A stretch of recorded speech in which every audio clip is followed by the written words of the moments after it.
여러분 안녕하십니까? 박상규입니다. 이 방송은 유튜브 KTV 뉴스에서도 실시간으로 보실 수 있습니다. 한국이 우크라이나에 살상 무기를 공급하면 두 나라 관계가 완전히 파괴될 수 있다고 러시아 외무차관이 경고했습니다. 푸틴의 최측근은 미국의 적 중 누구에게 핵기술을 넘길지 생각 중이라고 경고했습니다. 저출생 문제에 고민하는 북한도 대대적인 출산 장려책을 펴고 있는 것으로 알려졌습니다. 새 쌍둥이를 낳으면 남자아이에겐 금반지, 여자아이에겐 은장도를 선물한다고 합니다. 톱스타 정우성 씨가 결혼하지 않고 아이를 책임지겠다고 밝혔습니다. 이런 가운데 혼인 후의 관계에서 태어난 신생아가 10,000명을 돌파하며 역대 최고를 기록했습니다. 변화하는 가족관계의 실상을 자세히 짚어보겠습니다. 먼저 문성묵 한국국가전략연구원 통일전략센터장, 안찬일 세계 북한연구센터 소장과 함께하겠습니다. 네, 오늘의 첫 주제 다뤄보겠습니다. 5세대 스텔스 전투기 F-35A기의 분산 배치가 추진됩니다. 추가로 도입하는 20대를 청주 외로 나눈다, 이런 뜻이 되겠네요. 예, 그렇습니다. 5세대 스텔스 전투기라고 표현하셨는데 기존에 나온 전투기 중에 가장 앞선 최신의 전투기입니다. 이미 우리가 40대를 도입을 했는데 그중에 이제 한 대가 사고가 났고 39대를 지금 운영을 하고 있습니다. 네. 그런데 지금 2026년부터 20대를 추가 도입을 하게 돼 있거든요. 근데 F-35는 김정은이 가장 두려워하는 그런 우리의 막강한 공군력입니다. 그렇기 때문에 제일 먼저 표적이 될 수 있죠. 그래서 지금 현재 청주기지에 지금 배치가 되어 있는데 새로 들여오는 이 F-35 20대는 다른 기지로 분산 배치하겠다라는 네. 얘기입니다. 생존성을 높이기 위한 것이죠. 네.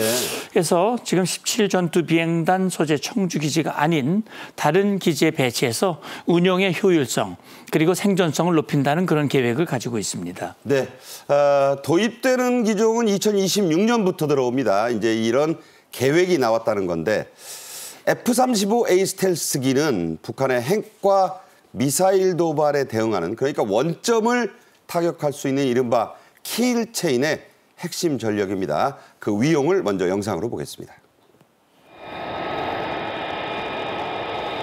네, 스텔스기의 한미연합 공중훈련 모습을 보여드리고 있습니다. 우리나라가 자랑하는 그야말로 세계 최강의 전투기의 모습인데요. 청주기지에 지금은 주로 주둔하고 있는 그런 모습을 보고 계십니다. 활주로를 박차고 이륙하는 모습을 보고 계신데요. 네, 소링 이글이라는 훈련에서도 이게 핵심 기종입니다. 지금 공대지에서 미사일을 투하해서 목표를 타격하는 모습 지금 보고 계십니다. 제가 현존하는 그야말로 세계 최고의 전투기란 평가를 받고 있다, 이런 말씀을 드렸는데 뭐 틀린 말은 아닙니다. F-35A 어떤 전력을 갖고 있죠? 예, 그리 말씀하신 대로 지금 킬체인이라고 하는 것은 우리 한국형 삼축 체계. 킬체인은 북한이 먼저 우리를 공격하려고 했을 때 사전에 타격하는 그런 것이죠. 그래서 F-35A는 스텔스 기능을 가지고 있기 때문에 킬체인의 핵심 전력입니다. 그러니까 북한의 레이더망에 잡히지 않죠. 잡히지 않고 은밀하게 이 접근을 해서 목표를 타격하는 그런 전력을 가지고 있는데, 그러니까 북한의 각종 미사일 이동식 발사대, 그다음에 적 지휘부가 다 목표가 됩니다. 특히 그래서 킬체인뿐만이 아니라 삼축 체계 중에 대량 응징 보복 KMPR에도 투입이 되고요. 지금 앞서도 제가 말씀드렸습니다만 북한 정권이 가장 두려워하는 전력 중에 하나가 바로 F-35A입니다. 네, 그 TL이라 불리는 이동식 발사대, 북한의 전쟁 지휘부를 타격할 수 있는 기능까지 있어서 네. 이게 그러니까 평양으로 가도 모른다는 거잖아요. 그럼요. 지금 뭐 최근에 우리 무인기가 평양 상공에 3번이나 나타났다 이런 얘기를 할 정도로 북한 방공망이 매우 호술하거든요. 네. 그 호술한 방공망이기 때문에 뭐 이 F-35 스텔스 기능을 가지고 있는 우리 전투기가 접근을 해도 전혀 식별할 수가 없는 것이고 네. 따라서 뭐 평양 깊숙이 북한 깊숙이 들어가서 이 텔이라고 하는 것은 미사일 이동식 발사대입니다. 그렇죠. 이동식 발사대를 타격합니다. 뭐 북한이 아무리 자랑하는 미사일을 하더라도 사전에 타격을 해버리면 다 무력화돼 버리는 거니까요. 네. 그리고 이 벙커버스터라고 하는 이 공대지 미사일을 탑재할 수 있습니다. 그렇기 때문에 웬만한 지휘부도 그냥 타격을 해서 무력화시킬 수 있기 때문에 뭐 한 5, 60m까지 들어간다면서요? 그럼요. 그래서 이 벙커버스터 지난번에 중동에서 위력을 발휘했던 이 벙커버스터도 탑재가 가능하고 최근에 나오는 스톰 섀도우도 탑재해서 그것도 타격할 수 있는 공대지니까 싣고 갈 수 있습니까? 그렇습니다. 예, 네. 그런 역량을 가지고 있습니다. 그렇군요. 실제로 북한이 이걸 두려워한다는 증거가 있습니다. 청주기지의 F-35A를 노린 훈련, 북한이 몇 년 전부터 계속해왔죠? 네, 그렇습니다. 말하자면 방사포를 북한이 끊임없이 개량하고 미리수를 늘구는 건 바로 이제 말씀하신 청주 비행장에 저 F-35가 있기 때문에 일단 저걸 뜨지 못하게 하는, 저건 뭐 저 활주로가 있어야 뜨는 비행기니까, 그래서 이제 우리가 뭐 F-35B도 이제 들여온다 이런 말이 나왔습니다만, 북한으로서는 저걸 뜨지 못하게 하기 위한 방법은 활주로를 파괴하는 거다, 이런 방법을 하기 때문에 북한이 방사포를 계속 개량하고 있습니다. 네, 그러니까 22년 10월에는 적 작전 비행장 타격 집중화력 훈련이라는 걸 했고, 1년 뒤 2월에는 적 작전 비행장 하나당 4발의 SRBM을 할당했다. 뭐 이런 얘기도 계속 북한이 해오는 거는 그게 모두 좀 청주의 F-35A를 노린 훈련이라는 거죠. 맞습니다. 뭐 사실 이게 비행장 활주로라는 것은 약간 수류탄 몇 발만 던져도 비행기가 뜰 수 없습니다. 근데 거기에 방사포탄을 적어도 3-4발만 떨구면은 이게 활주로가 무용지물이 돼 버리니까 북한으로서는 지금 그 활주로 파괴. 그래서 아까 우리 문 장군님 말씀대로 이 우리 정부가 이걸 이제 분산 배치한다는 거죠. 지금 현재는 청주 비행장에 있지만 새로 들어오는 거는 또 다른 비행장에 분산 배치해야 북한의 타격 목표로부터 벗어날 수 있기 때문에 분산 개최한다고 보면 될 것 같습니다. 가장 대표적인 예가 평남의 숙천이라는 곳에서 미사일을 쐈는데 이게 337km를 날아갔다고 북한이 얘기했을 때 그 위치가 정확히 숙천에서 청주까지다, 이런 얘기 아닙니까? 네, 그렇습니다. 북한의 미사일들은 주로 이제 좀 더 길면 대전, 우리 3군 사령부가 있는 곳까지 목표로 하고 있지만 그 숙천에서 딱 계산해서 쏘았다는 것은 청주 개선에 청주 비행장이 주로 주된 타격 목표였다, 이렇게 볼 수 있습니다. 네. 자, 한편 우리 공군은 앞서도 그림에서 잠시 보셨지만 29일까지 이 청주 기지에서 소링 이글, 솟아오르는 독수리다, 즉 비상하는 독수리다, 이런 뜻입니다. 이 훈련을 실시하고 있습니다. 그 모습 영상으로 보시죠.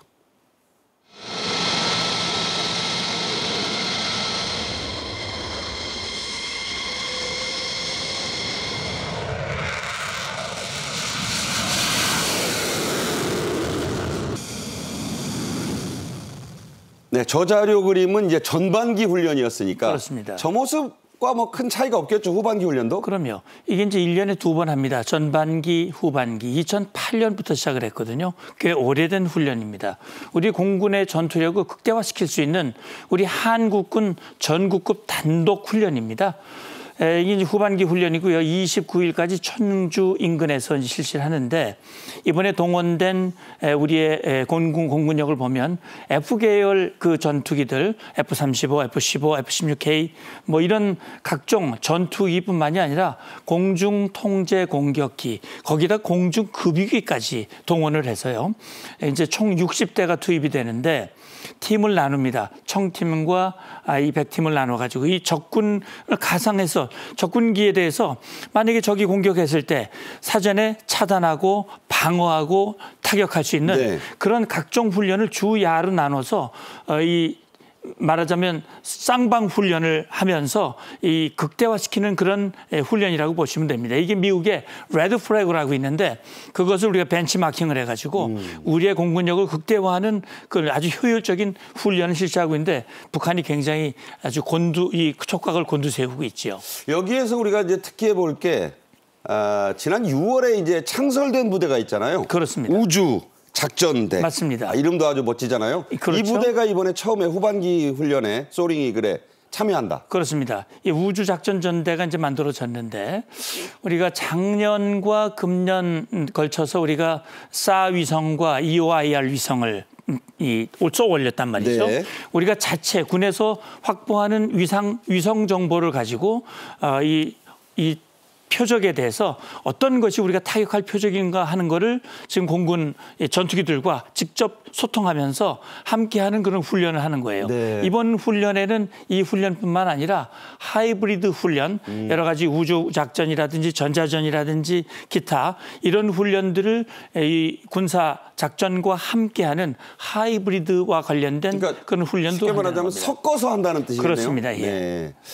이번 후반기 훈련은 더욱 이렇게 다채롭고 복합적으로 진행이 된다는 말씀이었습니다. 요즘 러시아를 보면 좀 뒷골이 아프다는 분들이 있는데 그 위협이 아주 심상치가 않습니다. 푸틴의 최측근 중에 하나죠. 메드베데프가 아주 섬뜩한 위협을 했네요. 예, 그렇습니다. 메드베데프는 아시다시피 푸틴 이전에 대통령도 했어요. 네. 그리고 지금은 이제 또 국가안보회의 부의장을 하고 있습니다. 이 메드베데프 여기 지금 화면에 나옵니다만 미국의 적들 중 누구에게 잠재적으로 우리 핵기술을 넘길지 생각하게 했다라는. 저 누구일까요, 과연? 그래서 이게 누구라고 하는 것이 결국은 제가 볼 때는 아마 북한이지 않을까 싶습니다. 저도 생각이 그렇습니다. 지금 가장 푸틴에게 적극적인 힘을 보태주는 나라가 바로 북한이거든요. 네. 김정은이고요. 그렇기 때문에 지금 그런 생각이 드는데 결국은 메드베데프는 이런 겁니다. 최근에 바이든 대통령이 에이테킴스 장거리 300km 이 사용을 허용을 했고 영국과 프랑스가 스톰 섀도우를 허용을 했기 때문에 사실 푸틴으로서는 상당히 위기 상황이라고 할 수 있거든요. 그렇기 때문에 이런 경고를 하는 거라고 생각이 되고요.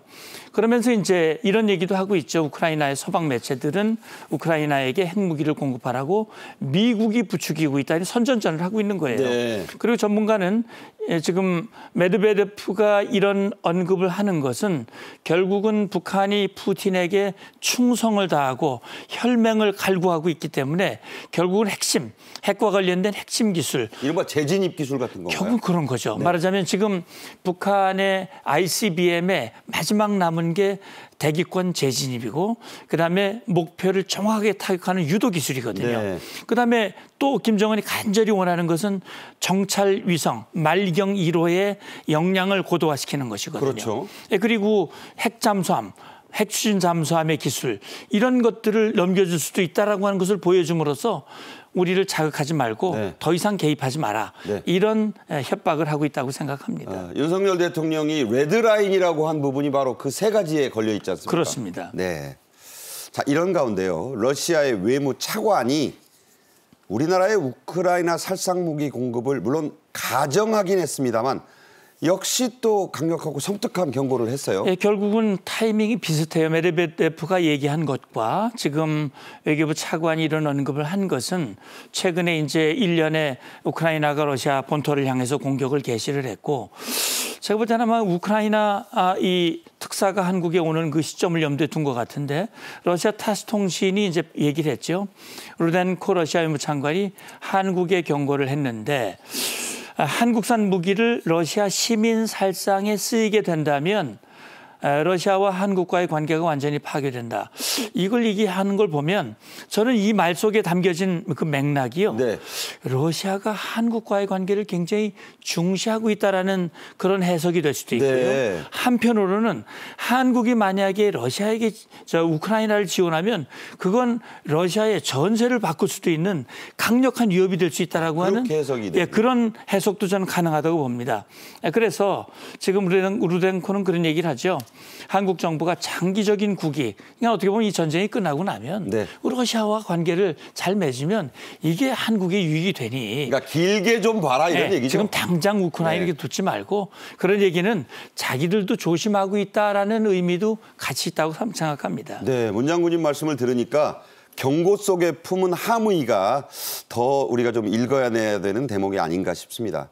우리 외교부의 당국자도 25일 이에 대한 입장을 밝혔죠? 맞습니다. 뭐 그동안 러시아에 대해서 우리가 여러 차례 경고를 했거든요.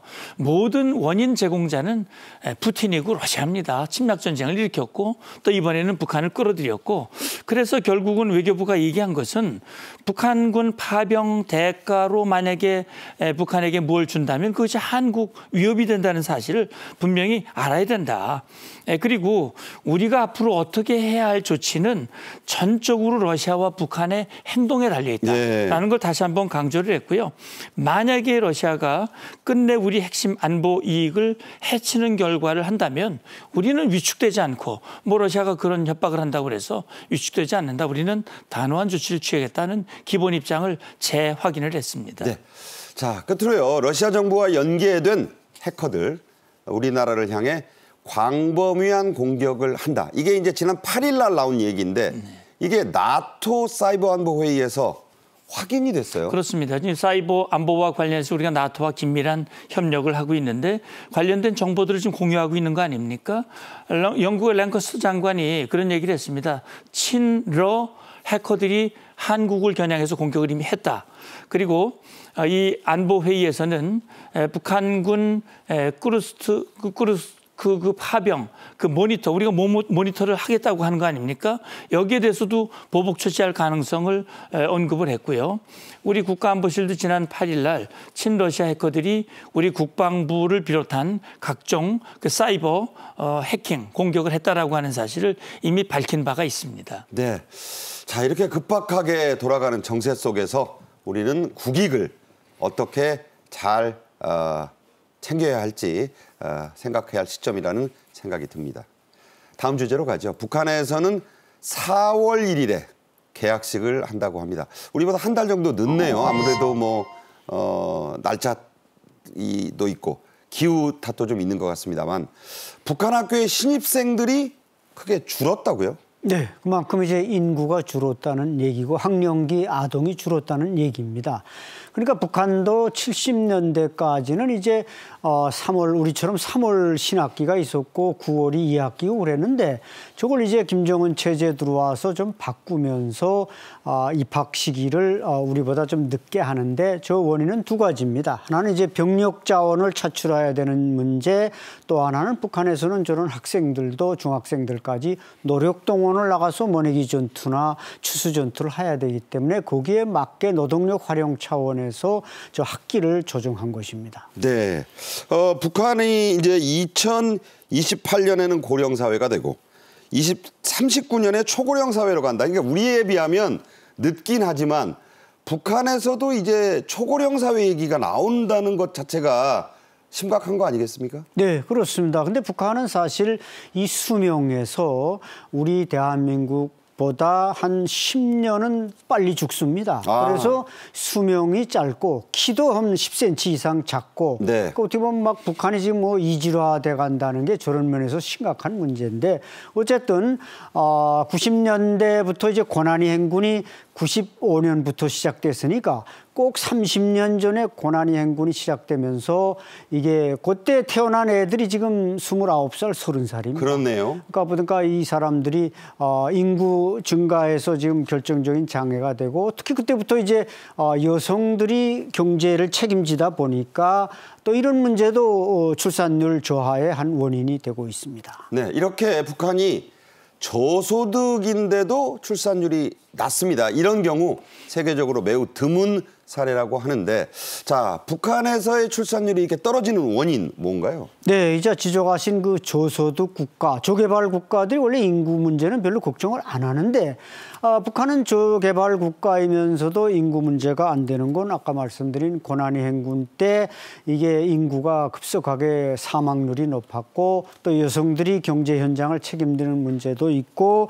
그 외 여러 가지 요인들이 지금 북한의 출산율을 떨어뜨리고 있는데, 80년대까지 거의 3명이던 것이 지금 1.79명 정도. 근데 여기서도 특히 이제 평양의 여성들이 좀 똑똑하다 보니까 이게 시집을 안 가고 결혼을 안 하는데, 그 이유는 이제 아파트라든지 살림집도 없고, 그다음엔 결혼해 봤자 그 자식들을 교육시키고 뭐 무료 교육, 무상 교육 하지만 자식이 없으면 북한에서 대학을 보낼 수가 없습니다. 돈이 없으면. 네네. 이런 것들이 북한에서 인구 저하의 원인으로 나타나고 있습니다. 그래서 2030년까지 북한에서 총 인구가 한 0.2% 정도 준다. 그 정도 가지고 뭘 그래. 그렇지 않다는 얘기를 지금부터 해드리겠습니다. 북한은 인구에 기대는 나라이기 때문에 이게 줄어든다는 것은 체제 존속의 위기감이 커진다는 뜻이 되겠습니다. 북한에서도 최근에요, 새 쌍둥이가 태어나 화제가 됐다고 하는데, 조선중앙텔레비가 그쪽 말로 보도한 영상 함께 보겠습니다.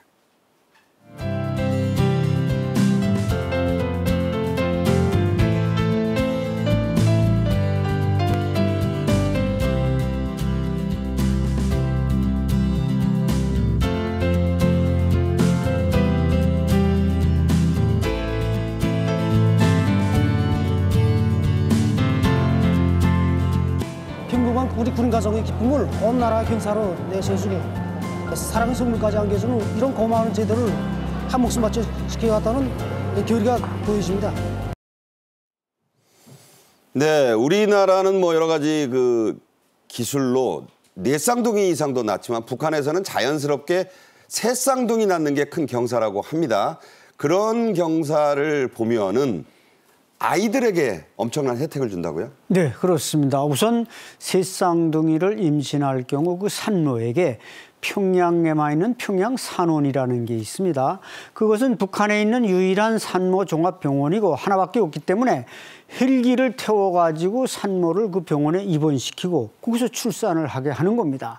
근데 또 출산하고 나면 그 남자 아이에게는 금반지. 3개 주겠네요. 3개 주죠. 또 여자 아이에게는 은장도. 은장도가 좀 비싼 거 아닌가요?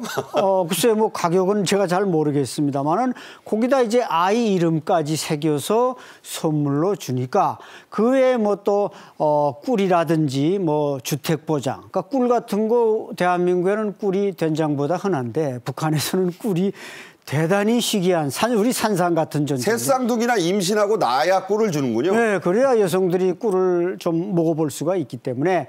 그리고 또 뭐 한 10명을 임신해서 10명을 낳는다. 10번째. 10번째 애를 낳으면은 이게 그 모성 영웅이라고. 이름이 나왔네요. 박은정이라고. 네, 박은정 씨가 그걸 받았는데, 그러니까 북한에는 공화국 영웅, 노력 영웅, 3번째가 모성 영웅. 애만이 낳으면 모성 영웅이다. 네, 그걸 받아도 대단히 그 훈장 과 이런 것까지 곁따라서 나오기 때문에 명예를 또 얻을 수가 있습니다. 자, 김정은이 이렇게 하는 이유가 다 있습니다.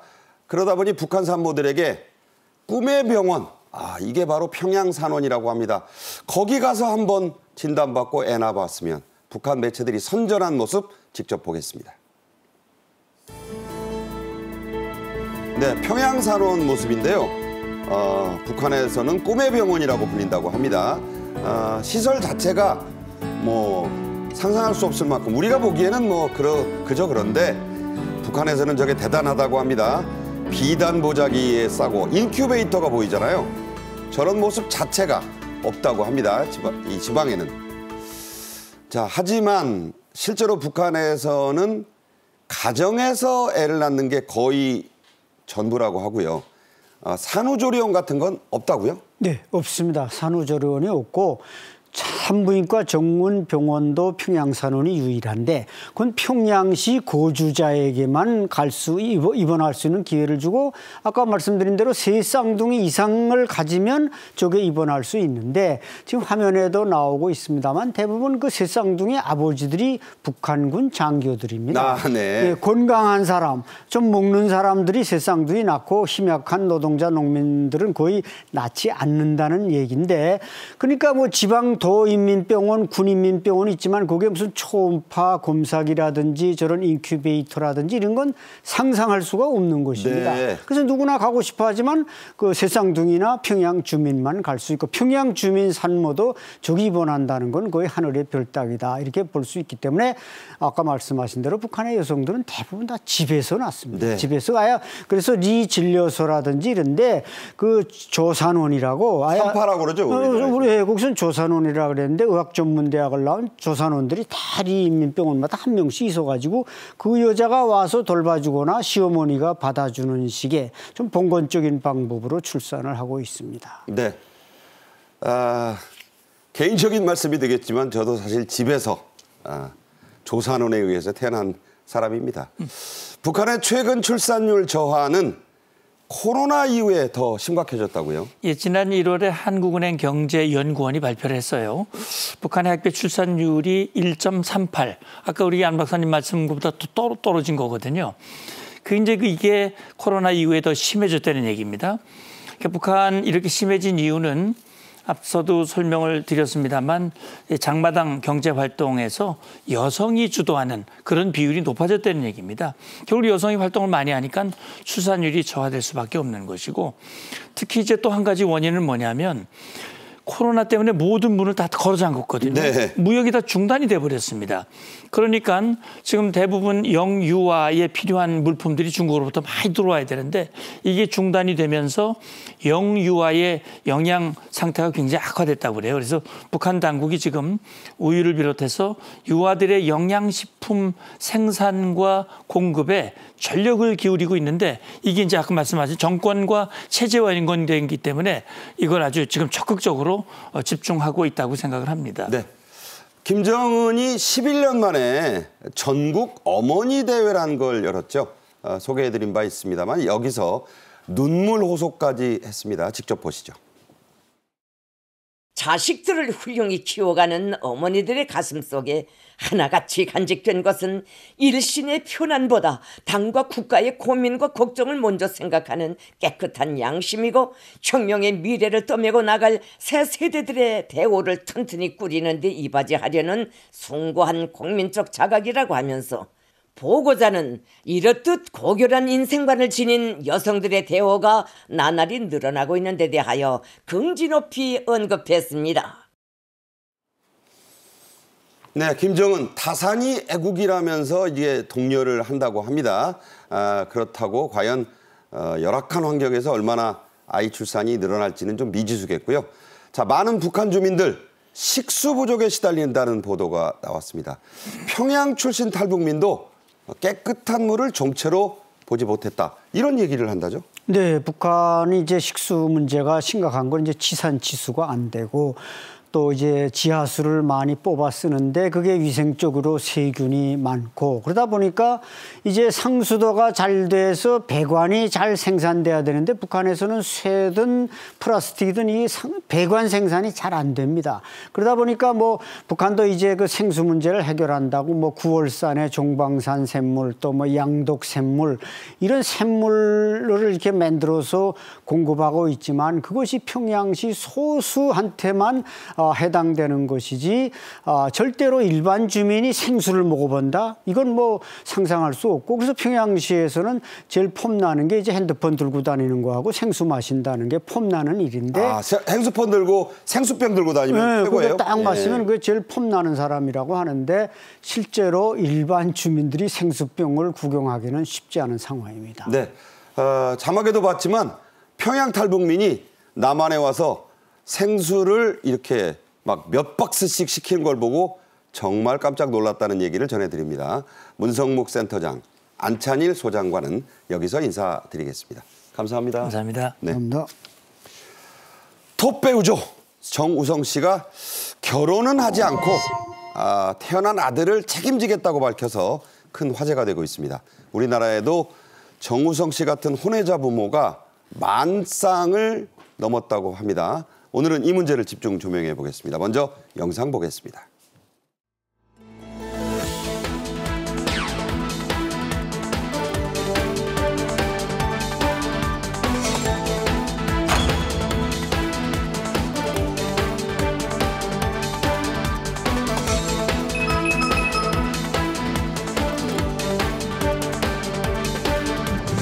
선지급제도 도입으로 인한 사회적 수혜자는 우리 모두가 아닐까 그런 생각을 하고 있습니다.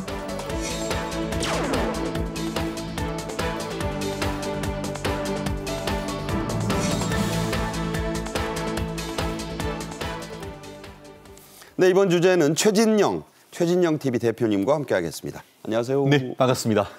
자, 51살이 넘었군요. 영원한 미혼 스타일 줄 알았는데 정우성 씨가 아들이 있다 이렇게 밝혔고 책임을 지겠다 이렇게 얘기했습니다. 자, 어떻게 알려지게 됐죠? 그렇습니다. 모델이자 요즘 뭐 인플루언서라고 할 수 있는 문가비 씨가 16살 연하라고 그러죠? 그렇습니다. 네. 본인 페이스북에 아이를 낳았다라는 출생 기사를 올리면서 이것이 한 언론 취재를 통해서 밝혀졌는데요.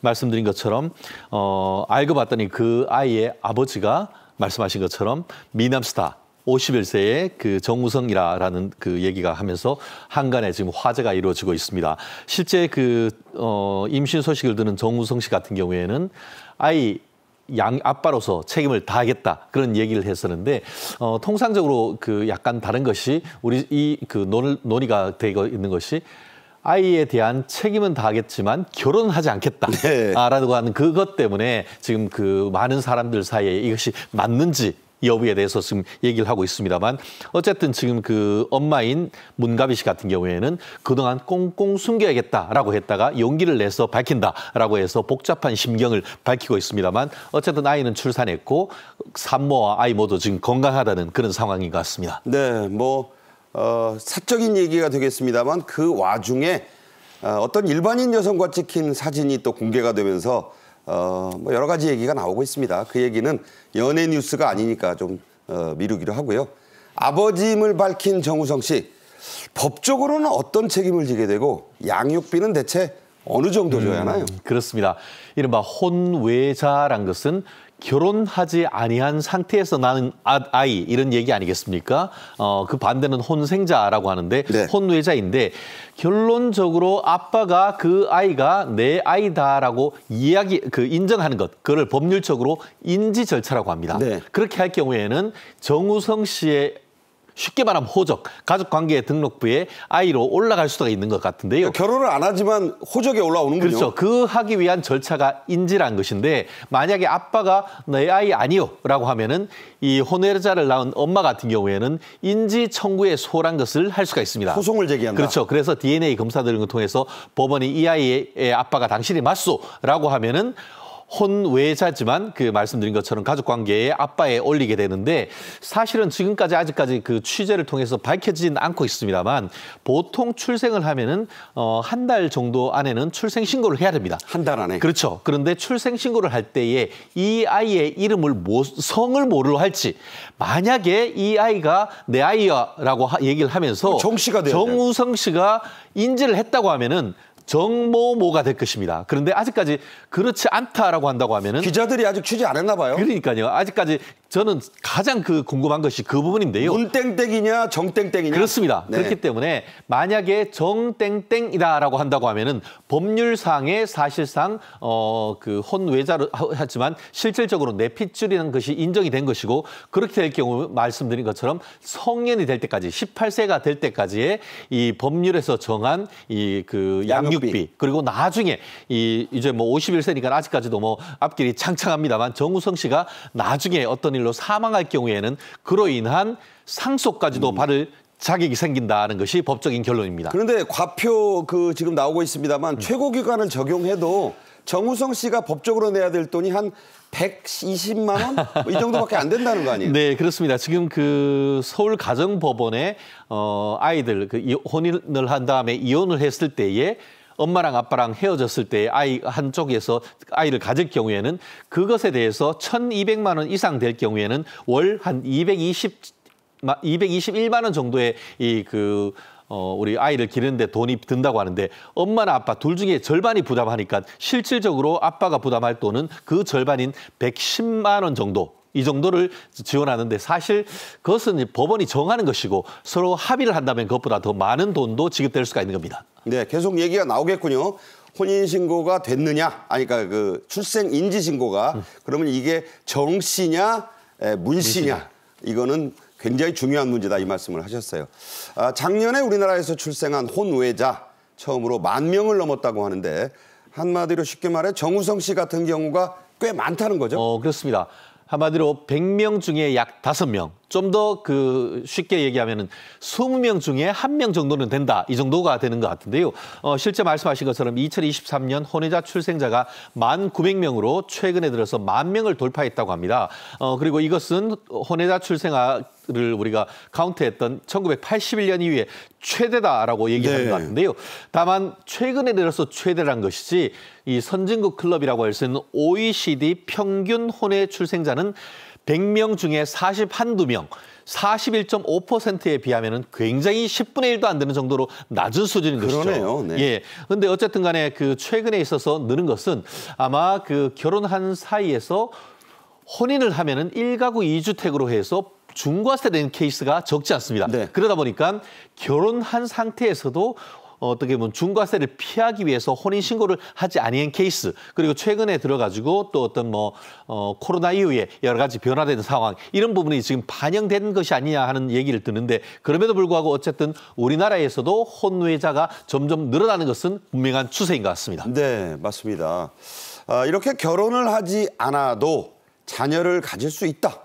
이렇게 하는 그 인식, 그러니까 그런 분들이 젊은 층 사이에 매우 늘고 있는 추세라고요. 그렇습니다. 지금 말씀하신 것처럼 통계청에서 조사하는 걸 보면은 청년층의 혼인하지 아니한 상태에서 출생하는 이 부분에 대한 조사를 했는데요. 그래프를 보면서 말씀드리겠는데, 전적으로 동의한다는 게 100명 중에 한 14명 정도. 그리고 그래도 동의한다는 편이 한 28.6%. 합해서 긍정적으로 보는 입장이 거의 40%를 넘어서는 그런 상황인 것입니다. 43% 됐네요. 그렇기 때문에 예전에 비해 가지고는 결혼하지 않고도 아이를 가질 수 있다라고 생각하는 비율이 굉장히 높아지면서 이 결혼에 대한 어떤 인식, 아이에 대한 어떤 가치관이 상당 부분 변화되고 있는 시점에 있다는 것을 지금 통계적으로 입증되는 것 같습니다. 그러니까 20에서 29세의 43% 가까이가 결혼 안 해도 자녀 가질 수 있어. 그렇습니다. 그리고 2014년에 비해서는 10년세. 그렇습니다. 한 13% 가까이.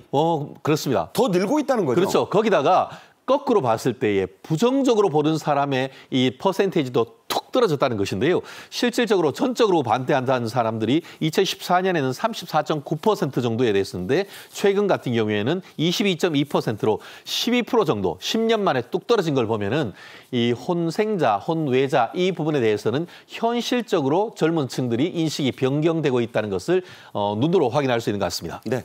자, 이렇게 갈수록 늘어나는 젊은이들의 비혼자 출산 의식을 반영해서 우리나라도 프랑스식 등록동거혼 제도를 도입하자.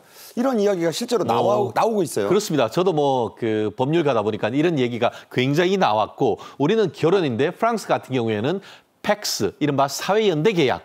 결혼하지 않는다 하더라도 동거에 결혼과 비슷한 어떤 효과를 줘가지고 사회복지 혜택이나 이런 부분을 주는 계약이 있었는데, 그와 비슷한 것을 대한민국에서도 입법적으로 도입하자라는 그런 얘기가 나오고 있는데, 실제로 프랑스 같은 경우에는 비혼 출산율이 62%, 100명 중에 62%에 육박한다고 하니까 굉장히 높고, 실질적으로 합계 출산율도 우리나라에 비해서 2.3%, 2.3배나 된다라고 하는데요. 실제 지금 충남지사인 김태흠 지사 같은 경우에 말씀하신 것처럼 프랑스식 등록 동거혼 제도를 한번 도입하면 어떻겠느냐라고 해서 구체적으로 이게 보면은 보통은 어떻게 보면 진보 좌파의 이슈였는데 보수 우파의 어떤 출신인 충남지사가 이와 같은 얘기를 먼저 꺼낸 것이 대한민국의 어떻게 보면 출산율이 얼마나 긴절한지를 보여주는 하나의 예인 것 같은데요. 실제로 프랑스 같은 경우에는 이거를 윗부터 이렇게 예를 보여준다고 해야 될까요? 올랑드 전 프랑스 대통령이 언론인 여성과 결혼을 하지 않은 비혼으로 아이 셋까지 낳은 그런 사례가 있다라고 한다고 하면은 그런 인식의 전환이 우리나라에도 도입될지 지켜봐야 될 것 같습니다. 그러니까 프랑스 전직 대통령과 유명 정치인 이 처녀 총각으로 애를 셋나 길렀어요. 맞습니다. 네네. 프랑스 사회는 이런 것을 당연하게 받아들이고 있습니다. 정우성 씨가 끝까지 책임진다고 했으니 문가비 씨의 양육비 걱정은 없겠다.